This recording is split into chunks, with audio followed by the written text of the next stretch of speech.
Welcome to Ines Pires Talks. We are here with a very special guest, Mr. Lee Chee Khian. He's actually the senior advisor of the Special Economical Zone of Duqum in Oman. He's a business person, international business expert, not only senior advisor. It's someone that is going to give us a lot of insights about the importance of corporate diplomacy, soft diplomacy, cross-cultural intelligence in the business of today. So I'm very looking forward to actually listen to him and welcome him to our Ines Pires Talks of today. So Mr. Lee, it's really my pleasure to have you here. It's my pleasure too. I would like to ask you if you can share with our viewers about yourself, your career path, something interesting. Okay, maybe I should start off the day when I finished my college and then when I went to the military service for 2.5 years. After which, then I was enlisted in the government because we need to serve the bond that we have taken from the government for the scholarship and the bursary. I started working with the government for about 15 years. And I left in the government in 1991. I joined them in January 1977. That's quite a long time back. In the government, we have done quite a fair bit of industrial park development. And even that the last few years, I was involved in the national development, especially in the metro system, and also a social development, social amenity works in the indoor stadium. We built the indoor stadium and development of a sport complex for the whole nation in the future. After which I left and I went to join a company that involved in international procurement, engineering, construction company. But in that company, we also do quite a fair bit of investment in power plant, in water plant, in power and transmission and all this. So I was in charge of the whole ASEAN region. Mm-hmm. In 1997, there was a financial crisis and I moved into the government investment company that invests in within Asia Pacific. The predominant well-known projects are in Suzhou Industrial Park, the Philippine Kamari Industrial Park, in the Thailand is Rayon Industrial Park, in Indonesia is Cikarang, and one of course in India is the Bangalore IT Park. Mm-hmm. So these are the various areas that I cover in this. And then in 2003, I left the government. I went into risk advisory for people who undertake projects in overseas investment for 3 years. Because besides the advisory, we also provide solutions, how to do a political risk insurance, how to enhance the credit, how to raise money, what are the issues, and then all the credit enhancements to make how the project viable and how to make it the whole economic feasibility study. Yes. Mm-hmm. So basically, I started to construct engineering commercial side and also the investment angle and also the consultant risk, how to mitigate all the risks. Which after that, I went on to do some advisory on the PPP, mm-hmm. and also on the we go to join a company that invests in water work in North Africa region, and it's a part of it in Middle East, and also part in Singapore. So, and in your negotiations, did you believe that soft diplomacy set of skills are important? I think it's basically very important because everybody have his own, every stakeholders, the government, just for example, like in the water PPP, BOT, the government have a duty to bring the price to the lowest, to make it affordable to the general mass, the electorate. Of course, the private sector have to cover its risk and also have to make some money. Exactly. So there is a tension between both. So therefore, how do we come to a midpoint? Then the diplomacy, the soft skill, you have to understand each need and understand the risk the government is taking And the government need to understand the risk that the private sector is taking, so that you are able in a better position to once you understand each other's risk, then you are able to come to a solution. A common ground. Common ground. Yeah. And then the government, of course, have certain ability to bring the cost down. Like for example, power. In water desalination, the major cost is power. Therefore, how can we bring the power cost low to a level that is, you will not, because at the end of the day, the cost burden passed to the tariff passed to the public, and the public is the general public, the electorate and citizens. So how can we make it affordable and equitable, and then make sure that the shareholders that participate in this project also have a proper return, but without too undue difficulty, and also how to make it bankable, because at the end the bank also need to finance the project, and the bank got to be comfortable to make sure that the structure is healthy. Yes, exactly. So many parties is involved, not only the bank, the investor, the environmentalist, because the EIA also is involved. You know what you've just defined? You defined corporate diplomacy. That is actually stakeholders management. At the end of the day, we cannot just survive alone anymore. Correct. We need to survive together with the public sector, with the private sector, and the international organizations, liabilities, risk managers, and as well, of course, the compliance. The compliance issue. So this is a whole spectrum, and it's not easy because it's complicated. There are many parties, because certain area they are more, like for example now in certain country, culturally we may not understand them. Yes. But certain area they are more emphasizing, because to them certain issues will have greater importance than other issues. So depend on which category of people, which country, citizen, they have different emphasis. But it's interesting what you're saying, because we have the so-called cultural identity, and as well we always believe that without having cultural intelligence is really impossible to work. But as well we have cultural intelligence among the spirit of each of the companies. Each company, they have as well different cultures, different types of management, different types of employees, so culture of the companies as well are linked to cultures and nations and international development. What do you think about that? In every aspect, when you go to a certain country, issue could be the same, but the gravity of each issue could be different, because depend on each cultural background and perception. In perception, in certain countries, it's very pragmatic, because look, there's two choices: either you go ahead or you don't go ahead. Environmental issue will be there, but it can be solved at a later stage. So, of course, but we also don't want to incur environmental liability that's irreversible. Then it's no good. We can be leeway a little bit, but we can come back and rectify the situation. But we cannot, because of a certain environment risk, that we totally forego the development. Then the economy will be affected. So we sometimes have to weigh the difference. But if it can cause something that's, for example, environmental change, adverse environmental, where you cannot go back again, and irreversible, then of course it's a red line you shouldn't cross. Exactly. So you have to strike the balance, a good balance, an equitable balance. And every shareholders will be different, because the electorate, of course, if you give me free water, I'm very happy. But there's no such thing as free. Yes. There's no subsidies. You cannot have subsidies. So it's a challenge, because when you talk to the public, the expectation, please give me free water. And as well, it's not actually sustainable even. It's not sustainable. So these are factors we have to understand, but we have to bring it to a cost that's very as low as possible that we can sustain. Of course, the government can also help in many ways. The overall cost is the power cost, the infrastructure cost that make the whole project. Other supporting it.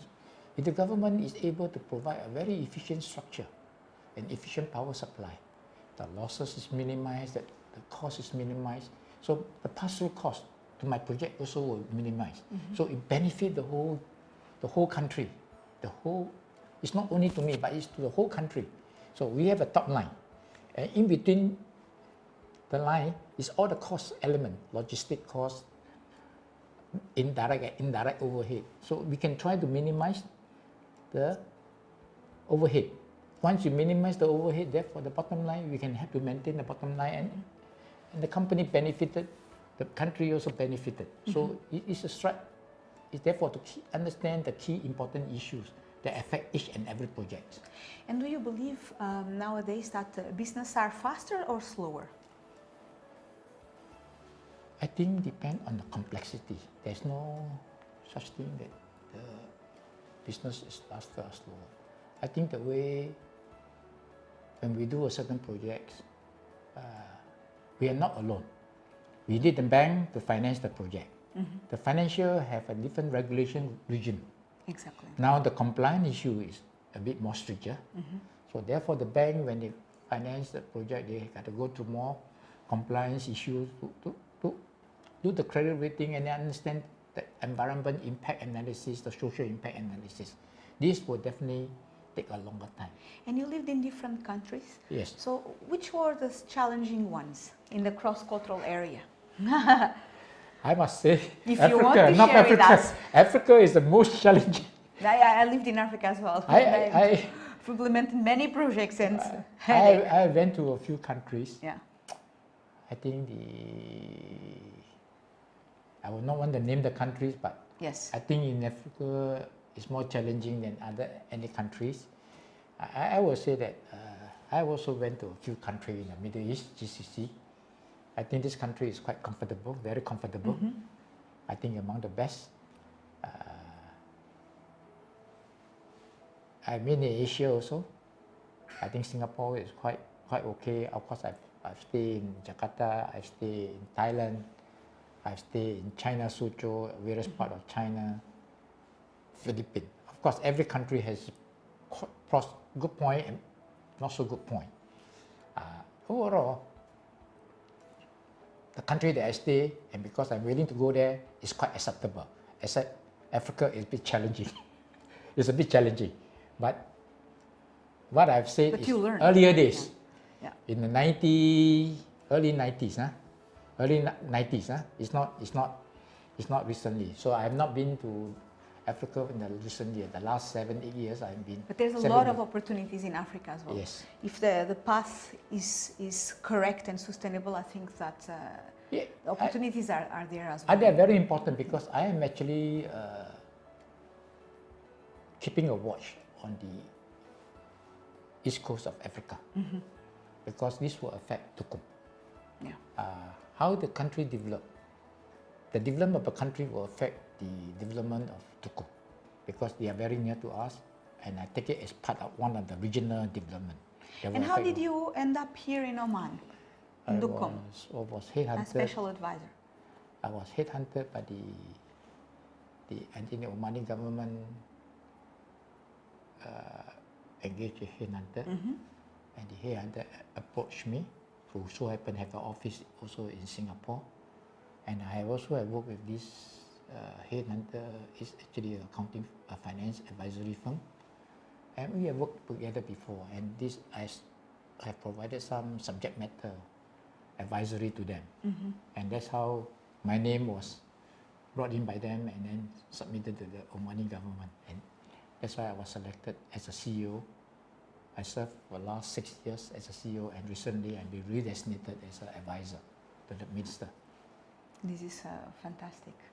So just to finalize our short interview, you'd like to say something to our viewers? You already discussed cross-cultural, we already discussed corporate diplomacy, soft diplomacy.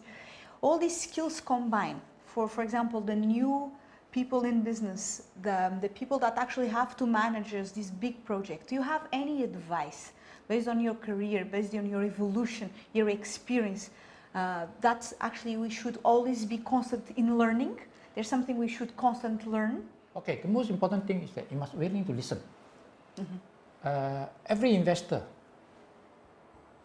they are very different. Investors are different from other clientele. You're not selling a watch, you're not selling a TV, or you're not selling a house. You're selling a concept, a business plan for its future, a facility for the future. And if the investment go very wrong, you can bring down the company, or you can bring up the company. Because the individual investor, the company are also under intense competition within the marketplace. Of course. So they are coming to invest to position themselves against their competitor in a better position. So when they come to Oman or anywhere where they selected, because they have to be close to the client, the customer, they have to be close to the feedstock, or what can bring them logistic and strategic advantage to the company, which their competitor don't have. And they're coming here because if they don't make a decision today, they will be absolute, or they will be killed by competition in the next 5 years. Yes. So they have to move in. But as a competitor, as an investor, they will not only look at you, they will also look at various places, what are options that's available to them. So you are at one hand trying to bring in a very sophisticated institution. I'm saying a sophisticated institution, not a layman who's on the dad and mom who's walking around the street, but people who have a team of lawyers, investment bankers, accountants, tax advisor to advise them which location is good for you before they make a decision. And not only that, the person that recommend to invest here have to report back to his board. He is not the ultimate, he's the board decision. The company has to make a decision, and he got to justify why this is the best solution. All solution, no location, I can tell you perfectly suit 100%. It's therefore how can we as a business, the government here, able to accommodate what he needs and smoothen out his entry into the country and make sure that he places his investment here. We have to put together and find a solution, because every investor have different problems, different issues, different market they compete, and there's certain business that's different nuances. A person that provides steel in the steel business is different from the water business. Of course, it's based on industry. And it's based on industry. So somebody who's doing car parts and versus steel industry is different again. So we have to understand that basic industry, what they need. And there are also, if you are talking about industry, therefore there's manufacturing, there's technical issue, how to address the technical issues.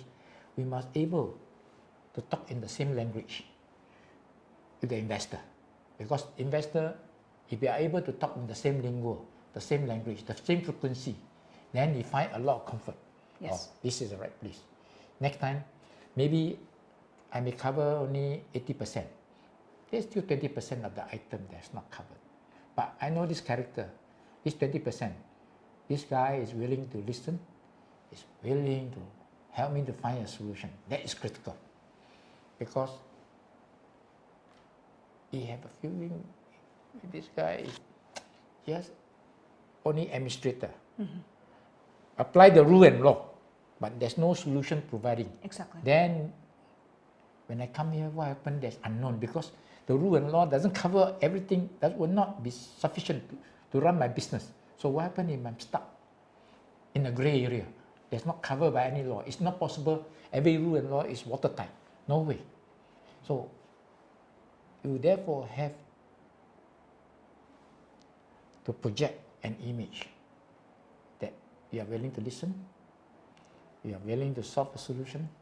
If we don't have the solution now, we are able to engage people to work together how to find a solution, or we find an expert or whatever. And then what are the key issues that he needs to have? But of course, we can work on a certain, the investor will also understand. We cannot go to extreme cost just to tailor-make a solution for him. You have to be reasonable expectation. So within reasonable expectation, we can find some solution that is not economically challenging to the government or whatever. That is possible. But if it's impossible, if this is not the right place, because our advantages are very clear, our disadvantages also very clear. Yes. So you have to base on the decision based on what the fact is known. Exactly.